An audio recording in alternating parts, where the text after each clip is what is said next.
Israeli Deputy Foreign Minister Tzipy Hotubeli joins us now live, fresh off meetings in Washington, D.C. Good to see you. Great to be here. Let me ask you first about Jared Kushner and the others who are working now trying to jumpstart peace talks to get things moving again. What do you feel about your confidence in moving forward on that front? First of all, what's really good about the way this administration is thinking about the region in general, they understand that still the biggest issue is the Iranian issue and the fact that Israel today more than ever has closer relations with the moderate Arab countries such as Egypt and Jordan and even Saudi Arabia. And today I think that many people understand that the Israeli-Palestinian conflict, in order to move forward, the Palestinians need to go through a major change in the way they educate their children.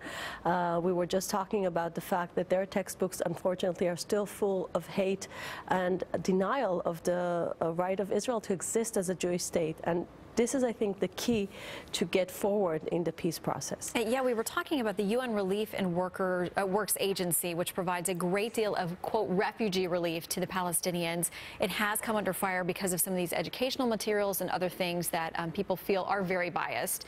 I know that you are working towards having that stripped away, some of that. I know that was part of your meeting in Washington, is talking about the U.S. provides $300 million to this agency, right, and you have questions about how that money is being spent. Exactly. I met yesterday with John Sullivan, and I met with State Department. Yes, and I met with Ted Cruz, the senator, and both of the meetings were very fruitful because we were discussing that the UN bias against Israel is going through certain agencies that are just doing certain things that I think America, as the main donor of those organizations such as UNRWA, that is creating a myth of the fact that the Palestinians are supposed to be refugees when they're actually not. The international law is speaking about one generation of refugees, and then afterwards, of course, they need to be resettled.